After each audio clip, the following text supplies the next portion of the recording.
বিবাহিতা মহিলাকে কোনো জনসভায় আনা যাবে না। ইসলামী হুকুমাতের নামে কি শুরু করেছেন আপনারা? আমি স্পষ্ট ইসলামী আন্দোলন বাংলাদেশের প্রত্যেকটা নেতা কর্মীকে বলবো, শরিয়াতের খেলাফ কোনো কাজ করা যাবে না। ইসলাম হুকুমাত কায়েম করবো শরিয়াতকে বাস্তবায়ন করার জন্য, শরিয়াতকে ধ্বংস করার জন্য নয়।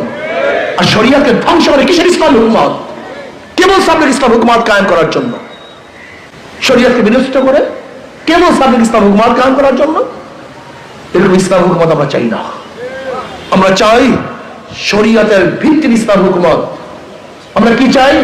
আল্লাহ পাক কালামে পাকের মধ্যে ফরমান, আল্লাযীনা ইন মাক্কান্নাহুম ফিল আরদি আকামুস সালাহ, যদি ওদের ক্ষমতা দিতাম তাহলে নামাজ কায়েম করতো। এখন আপনাদের জনসভায় কি নামাজকে ধ্বংস করার জন্য আপনারা যাচ্ছি নাকি? হ্যাঁ, নামাজ কায়েম করা আসল উদ্দেশ্য। অথচ দেখা যায় আমরা জনসভা করবো আর সে নামাজকে ধ্বংস করে ফেলবো। এরকম ইসলামী আন্দোলন বাংলাদেশে আমরা চাই না। ইসলামী আন্দোলন বাংলাদেশের প্রত্যেকটা নেতা কর্মীকে শরিয়াতের মানদণ্ডে ঠিক থাকতে হবে।